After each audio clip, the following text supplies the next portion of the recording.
Hello friends, welcome back to a YouTube channel the teachers guide. आज के इस tutorial में हम बात करने वाले हैं एसएसटी पर कुछ इम्पॉर्टेंट एमसीक्यूज़ की, जो आपके अपकमिंग सीटेट एग्ज़ाम के लिए बहुत इंपॉर्टेंट हैं और आपको इसमें एक्सपेक्टेड क्वेश्चन के तौर पर आप देख सकते हैं। साथ ही यदि आप किसी भी तरह के टीचिंग एग्ज़ाम की प्रिपरेशन कर रहे हैं और उसमें social science as a subject आपके सिलेबस में मेंशन है, तो ये क्वेश्चंस आपको काफ़ी हेल्प करेंगे, क्योंकि ये मोस्टली आस्क क्वेश्चंस हैं। ज़्यादातर एग्जाम्स में सोशल साइंस से पूछे जाने वाले क्वेश्चन हैं, तो आपके लिए हेल्पफुल रहेंगे। साथ ही इन क्वेश्चंस की एक खास बात और ये है कि मैंने इनमें जो इनकरेक्ट ऑप्शंस हैं वो वाले चुने हैं जो किसी ना किसी इम्पोर्टेंट फैक्ट से जुड़े हुए हैं। सो आपको यहाँ पर ये जो ट्यूटोरियल है काफ़ी इन्फॉर्मेटिव होने वाला है। सो चलिए इसको स्टार्ट करते हैं। उससे पहले आप सभी से सेम क्वेश्चन, यदि वीडियो अच्छा लगता हो तो इसको लाइक करके शेयर कीजिएगा, और यदि फर्स्ट टाइम चैनल पर विजिट कर रहे हैं तो चैनल को सब्सक्राइब कर ले, जहाँ आपको आने वाले वीडियोज़ के नोटिफिकेशन मिल सकें। सो चलिए शुरू करते हैं। सो हमने अपना जो फर्स्ट क्वेश्चन है उसको रखा है, हड़प्पा नगर की खोज किस वर्ष हुई थी। तो हड़प्पा नगर की खोज जो है सन 1921 में हुई थी। और ये जो हड़प्पा है ना, वो हमारी प्राचीन सभ्यता से जुड़ा हुआ एक नगर है। भारत की जो प्राचीन सभ्यता है उसको सिंधु घाटी सभ्यता या हड़प्पा सभ्यता के नाम से जाना जाता है। न केवल भारत बल्कि विश्व में बहुत प्राचीन सभ्यताएं थीं, जिनमें मेसोपोटामिया, मिस्र की सभ्यता, चीन की सभ्यता और सिंधु घाटी सभ्यता प्रमुख थीं। तो उनमें से जो भारत की सिंधु घाटी सभ्यता है उसका पहला नगर हड़प्पा, उसको 1921 में एक व्यक्ति हैं जिनका नाम है दयाराम साहनी, उन्होंने इसकी क्या की, खोज की और इस नगर को खोजा और ये बताया कि भारत का जो इतिहास है वो भी काफ़ी प्राचीन है और भारत की अपनी एक प्राचीन सभ्यता थी, जिसका विकास भारत और सिंधु नदी के आसपास के क्षेत्रों में बड़े विस्तृत क्षेत्र में हुआ। इसके बाद यदि अदर डेट्स की बात करें तो 1922 में राखलदास बनर्जी नामक एक नए जगह या नए नगर जिसका नाम है मोहनजोदड़ो, उसकी खोज की गई। तो ये दोनों इंपॉर्टेंट प्लेसेस हैं। तो इसका राइट ऑप्शन क्या है, 1921 में हड़प्पा नगर की खोज की गई और 1922 में जो मोहनजोदड़ो है उसकी खोज की गई। तो होपफुली आपको ये समझ में आया होगा। और इस टॉपिक से काफ़ी क्वेश्चन बनते हैं आपके सोशल साइंस में, सो आप इसको अच्छे से पढ़ें। और ये ज़्यादातर क्वेश्चन अभी हिस्ट्री से रहेंगे, फिर उसके बाद ज्योग्राफी से आपको देखने को मिलेंगे। जो नेक्स्ट क्वेश्चन है हमारा वो है, प्राचीन वेद किसे कहा जाता है, या सबसे पुराना वेद कौन सा है। तो इनमें सबसे पुराना वेद जो है वो है ऋग्वेद। जैसा कि हमें पता है, हमारी सिंधु सभ्यता के बाद हम अपने इतिहास में वैदिक संस्कृति को पढ़ते हैं। तो जो कुल 4 वेद हमारी संस्कृति के अंतर्गत, हमारे इतिहास के अंतर्गत लिखे गए हैं, जिनमें पहला वेद ऋग्वेद है। और ऋग्वेद जिस समय लिखा गया उसको ऋग्वैदिक काल बोला जाता है। उसके बाद इन तीनों वेदों को लिखा गया, और जिस समय इन वेदों को लिखा गया, इन तीन को, उसको उत्तर वैदिक काल बोलते हैं। तो हमारा सबसे पुराना वेद जो है वो है ऋग्वेद। ऋग्वेद जो है ये सभी तरह की देवताओं से जुड़ी ऋचाएँ हैं या फिर मंत्र हैं, इन सभी का इसमें समावेशन है। इसके साथ ही सामवेद में हमें संगीत के बारे में जानकारी सामवेद से मिलती है। अथर्ववेद में हमें जो लोगों से संबंधित चीज़ें हैं, या फिर बात कही जाए जो मतलब इस सांसारिक दुनिया से जुड़े हुए विषय हैं, उसमें अथर्ववाद के विषय में मिलता है। इसके साथ ही सभी तरह की तांत्रिक पद्धतियाँ, जादू टोना, इसके बारे में भी हमें अथर्ववेद में देखने को मिलता है। और बात करें यदि यजुर्वेद की, तो इसमें भी तरीके बताए गए हैं कैसे हम अलग अलग वो जो ऋग्वेद के मंत्र हैं उनका उच्चारण करेंगे। सो हमारा सबसे प्राचीन वेद या पुराना वेद है वो है ऋग्वेद। इसका आपको नाम ध्यान रखना है, और वेदों की संख्या 4 है। चलिए चलते हैं हमारे अगले प्रश्न पर। मानव ने सर्वप्रथम किस धातु का प्रयोग किया। तो सबसे पहले मानव ने यहाँ पर यदि जो ऑप्शंस दिए गए उनमें तांबे धातु का सबसे पहले इस्तेमाल किया है ना। और इसके अलावा यदि जो अन्य धातुएं लिखी हैं उनका इस्तेमाल बहुत बाद में किया गया। जो हमारे भारत में सिंधु घाटी सभ्यता के लोग होते थे वो तांबे से परिचित थे और उन्होंने तांबे का इस्तेमाल किया, लेकिन लोहा के विषय में उनको कोई जानकारी नहीं थी, आपको ध्यान रखना है। तो सबसे पहले मानव ने तांबे धातु का इस्तेमाल किया। ठीक है, चलिए चलते हैं हमारे अगले प्रश्न पर। जैन धर्म के 24वें तीर्थंकर कौन हैं। तो जैन धर्म के 24वें तीर्थंकर महावीर स्वामी हैं, जिनको वर्धमान भी कहा जाता है। और यदि बात करें हम तीर्थंकर की, तो आप जैन धर्म से परिचित होंगे ही। जैन धर्म जो है भारत और विश्व के सभी प्रचलित धर्मों में से एक है। तीर्थंकर असल में जैन धर्म के अंतर्गत वो गुरु होते थे जो सभी को मार्गदर्शन करते थे। तो जैन धर्म में कुल 24 तीर्थंकर हुए हैं। उसमें जो पहले तीर्थंकर हैं वो ऋषभदेव माने जाते हैं, मतलब ऋषभदेव को जैन धर्म का संस्थापक माना जाता है। इसके अलावा आदिनाथ जो है वो भी एक महत्वपूर्ण तीर्थंकर हैं। पार्श्वनाथ को 23वां तीर्थंकर माना जाता है और 24वें तीर्थंकर, लेकिन बहुत महत्वपूर्ण 24वें और आखिरी तीर्थंकर जो बहुत महत्वपूर्ण थे, जिन्होंने जैन धर्म को बहुत ज़्यादा ही क्या बनाया, अपने आप में लोकप्रिय बना दिया, वो थे महावीर स्वामी। तो जैन धर्म के 24वें तीर्थंकर महावीर स्वामी थे, जिनको वर्धमान भी बोलते हैं। तो चलिए हम चलते हैं अपने अगले प्रश्न पर। जो हमारा अगला प्रश्न है इसमें हमसे पूछा गया है महात्मा बुद्ध ने अपना प्रथम उपदेश कहाँ दिया। तो महात्मा बुद्ध ने अपना प्रथम उपदेश जो है वो सारनाथ में दिया था। इसका राइट ऑप्शन बी होगा, सारनाथ। इसके अलावा ये जो अन्य क्षेत्र हैं, अन्य जो नाम जगह के नाम लिखे हुए हैं वो भी महात्मा बुद्ध से ही जुड़े महत्वपूर्ण स्थानों के नाम हैं। तो सबसे पहले तो महात्मा बुद्ध जो हैं वो बौद्ध धर्म के संस्थापक है। जिस तरह जैन धर्म में अस्तित्व में आया, ठीक उसके बाद उसी का समकालीन दूसरा धर्म है बौद्ध धर्म। तो महात्मा बुद्ध बौद्ध धर्म के संस्थापक हैं।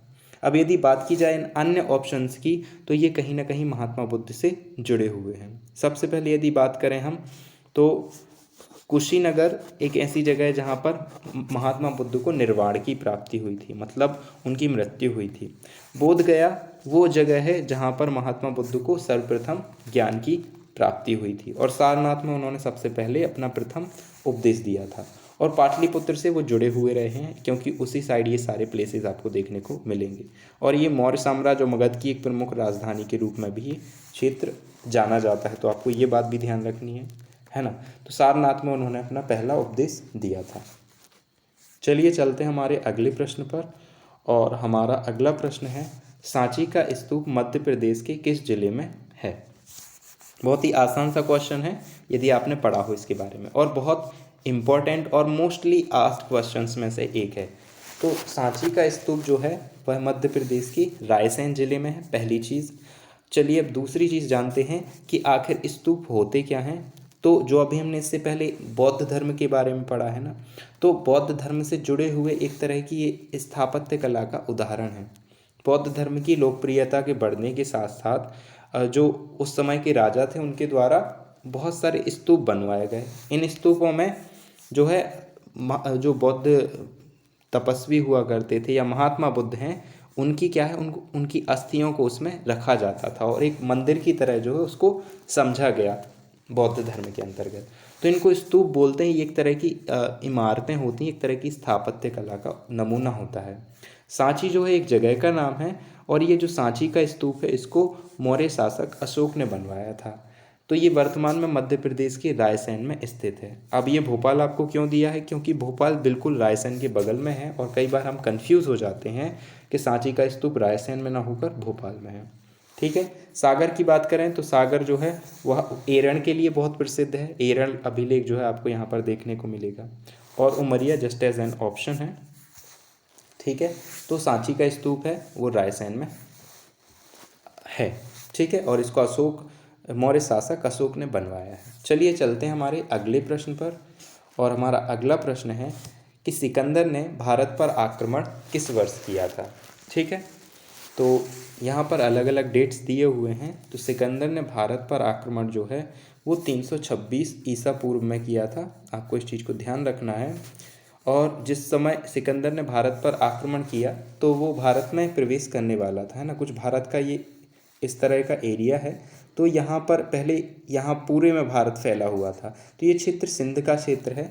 तो सिकंदर यहाँ से इस तरफ आगे बढ़ा और शुरुआत में यहाँ पर एक राजा था सिंध का जिसका नाम था पोरस।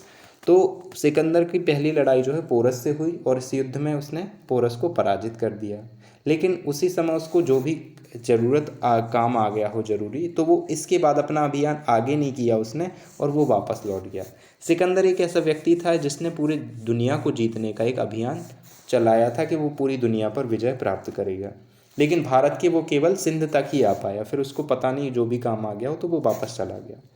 फिर कुछ समय बाद उसका सेनापति जो है जिसका नाम सेल्यूकस निकेटर था वो भारत में आया। और उस समय भारत का जो प्रमुख राज्य था वो था मगध। और मगध के शासक उस समय चंद्रगुप्त मौर्य थे। तो जब सेल्यूकस भारत में आया तो उसका युद्ध जो है चंद्रगुप्त मौर्य से हुआ, और वो आया था भारत में 306 ईसा पूर्व में। तो 306 में सेल्यूकस निकेटर आया था, जबकि सिकंदर कब आया था? 326 में। आपको ध्यान रखना है, सिकंदर 326 में भारत में आया, 306 में सेल्यूकस आया। ये 321 जो डेट लिखी हुई है ये चंद्रगुप्त मौर्य की राज्याभिषेक की दिन है, डेट है। मतलब 321 ईसा पूर्व को चंद्रगुप्त मौर्य राजा बना था और उसने घनानंद को पराजित किया।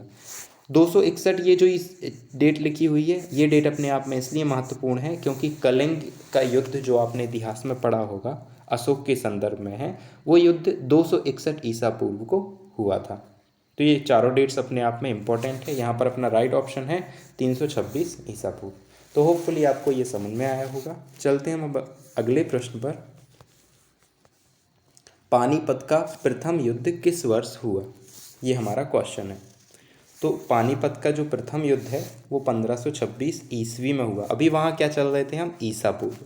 अब यहाँ पर ईस्वी आ रहा है, ठीक है ना। दोनों में थोड़ा सा फर्क है। जेसस क्राइस्ट मतलब ईसा मसीह के जन्म के पहले का जो समय है उसको अपन ईसा पूर्व के तौर पर पढ़ते हैं, और उनके जन्म के बाद का जो समय है उसको अपन ईस्वी के तौर पर पढ़ते हैं, ठीक है। तो 1526 में पानीपत का प्रथम युद्ध हुआ था। पानीपत दिल्ली में है और एक मैदान है। तो यहाँ पर प्रमुख 3 युद्ध हुए थे, ठीक है ना। तो ये जो अलग दूसरी डेट्स हैं उनके बारे में समझते हैं पहले। इसका राइट ऑप्शन है 1526। 1526 में पानीपत का पहला युद्ध बाबर के बीच में हुआ था और इब्राहिम लोधी के बीच में हुआ था। तो आपको ये बात ध्यान रखनी है, ठीक है।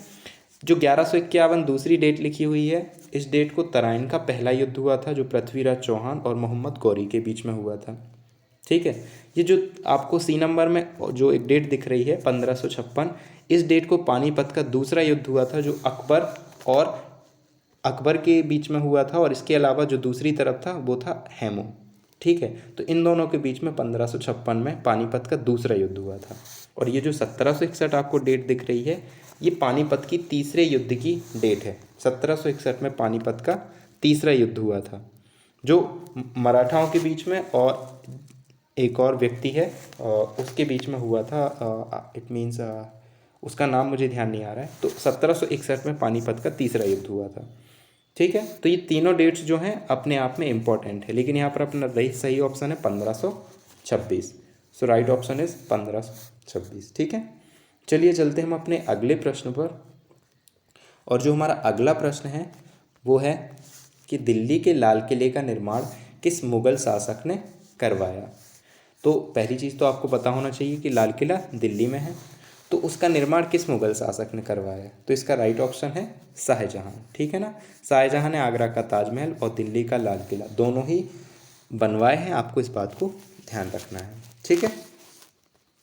ये इसके अलावा ये अन्य मुगल शासकों के नाम है शाहजहां के अलावा। अकबर जो है अपनी धार्मिक नीति और सहिष्णुता के लिए फेमस थे। हुमायूं जो हैं वो भी एक महत्वपूर्ण शासक थे, है ना। और इनसे संबंधित इनके समय एक व्यक्ति था जिसका नाम था शेरशाह सूरी, जो इनका बहुत बड़ा प्रतिस्पर्धी था, है ना। अपना राज्य बचाने के लिए इनको शेरशाह सूरी का सामना करना पड़ा। औरंगजेब जो है वो मुगल शासकों में सबसे खराब शासक के तौर पर देखा जाता है। मतलब सबसे अकबर और औरंगजेब लगभग एक दूसरे के अपोजिट थे। जहाँ अकबर सहिष्णुतावादी था, मतलब अच्छा था, वहीं औरंगजेब की नीति बहुत खराब थी। तो यहाँ पर अपना राइट ऑप्शन जो है शाहजहां है। दिल्ली के लाल किले का निर्माण शाहजहां ने करवाया। चलिए चलते हैं अपने अगले प्रश्न पर। तो जो हमारा अगला प्रश्न है वो है निम्न में से कौन सी यूरोपीय कंपनी भारत में नहीं आई? ध्यान रखिएगा, नहीं आई। आपको ये जो सीटेट वाला क्वेश्चन पेपर है उसमें इस नोट का बहुत ध्यान रखना पड़ता है। ये जो नोट है ना आपके आधे से ज़्यादा क्वेश्चन को खराब कर देता है, तो इस नहीं का ध्यान रखना है। तो इनमें पूछा है इनमें से कौन सी कंपनी यूरोप की कंपनी भारत में नहीं आई? तो इसका राइट ऑप्शन है इट इज़ स्पेनिश। स्पेन की कोई भी कंपनी भारत में नहीं आई थी, ठीक है। तो यहाँ पर राइट ऑप्शन अपना क्या है? स्पेनिश राइट है। तो सबसे पहले जो है भारत में 4 यूरोपीय कंपनियाँ आई थी। उसमें पहला नाम है पुर्तगाली का, सबसे पहले पुर्तगाली कंपनी आई।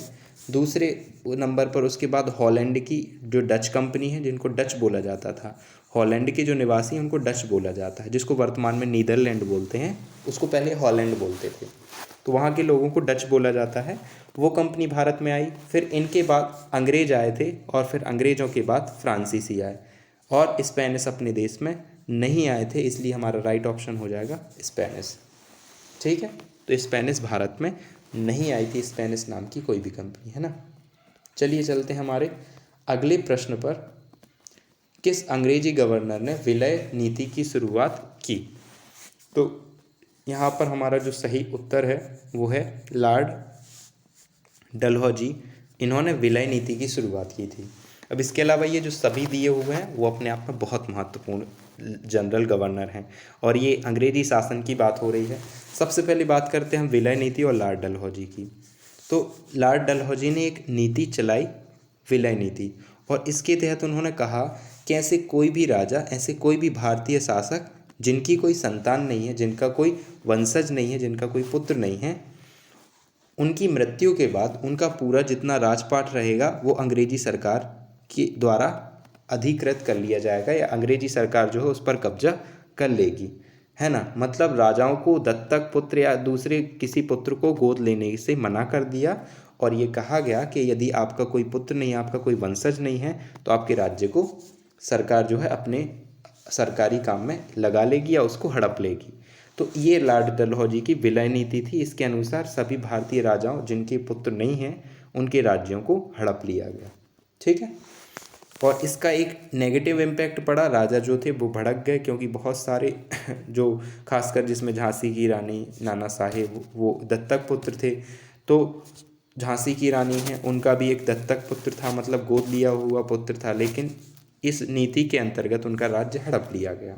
ठीक है, इसके बाद यदि हम अन्य ऑप्शन की करें तो लॉर्ड कॉर्नवालिस और लॉर्ड वेलीजली जो हैं वो सहायक संधि के लिए जाने जाते हैं। सहायक संधि क्या थी, चलिए इसको भी बढ़िया से अपन समझ लेते हैं। सहायक संधि एक ऐसी संधि थी जिसमें अंग्रेजी सरकार ने बोला कि हम भारतीय राजाओं को सैनिक सहायता देंगे, है ना, हम उनकी सुरक्षा के लिए हम अपनी सेना भेजेंगे। अब इसमें होता क्या था, सेना के साथ साथ वो राजाओं से उसका किराया वसूलते थे कि हमारी जो सेना आपकी सुरक्षा में लगी है उसके बदले में आपको इसका किराया देना पड़ेगा। अब इसके अंग्रेजी सरकार को दो फायदे होते थे। ये तो पहली चीज़ तो ये कि जो राजा है ना वो पूरी तरह से अंग्रेज़ों का गुलाम बन जाता था, क्योंकि उसकी पूरी सुरक्षा जो है अंग्रेज़ों के हाथ में रहती थी। साथ ही दूसरी तरफ अंग्रेज़ों को इससे बहुत सारी आमदनी भी होती थी, और पूरी जो शक्ति संबंधी अधिकार थे वो अंग्रेज़ों के हाथ में आ गए थे। तो ये लॉर्ड वेलीजली की सहायक संधि थी, और हर एक राजा को, ज़्यादातर लोगों को इस बात को मानना पड़ता था, और इस संधि को मानना पड़ा कि हम आपकी सेना लेंगे, है ना।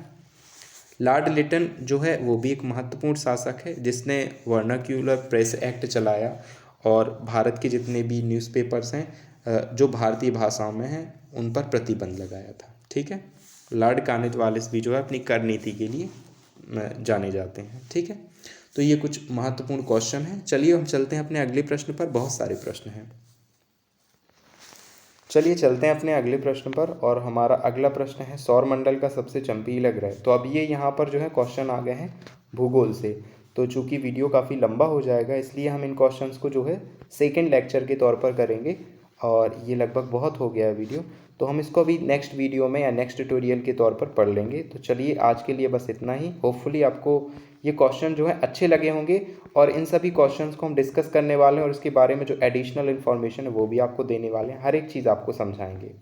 तो ऐसी उम्मीद करता हूँ कि आपको अच्छा लगा होगा। इट्स मी शुभांक, और होपफुली आपको ये वीडियो पसंद आया होगा। यदि अच्छा लगा है तो अपने दोस्तों के साथ इसको शेयर कर सकते हैं। साथ ही चैनल को सब्सक्राइब करना ना भूलें, जहाँ पर आपको सभी तरह के इंपॉर्टेंट वीडियोस मिलेंगे, खासकर यदि आप किसी टीचिंग एग्जाम के लिए तैयारी कर रहे हैं। Doesn't matter that is CTET, UP-TET, REET, और फिर KVS, NVS, सुपर टेट, किसी भी तरह का एग्ज़ाम हो, आपके लिए ये चैनल काफ़ी हेल्पफुल रहेगा। तो मिलते हैं एक नेक्स्ट वीडियो में नए कंटेंट के साथ। तब तक के लिए आप सभी का धन्यवाद।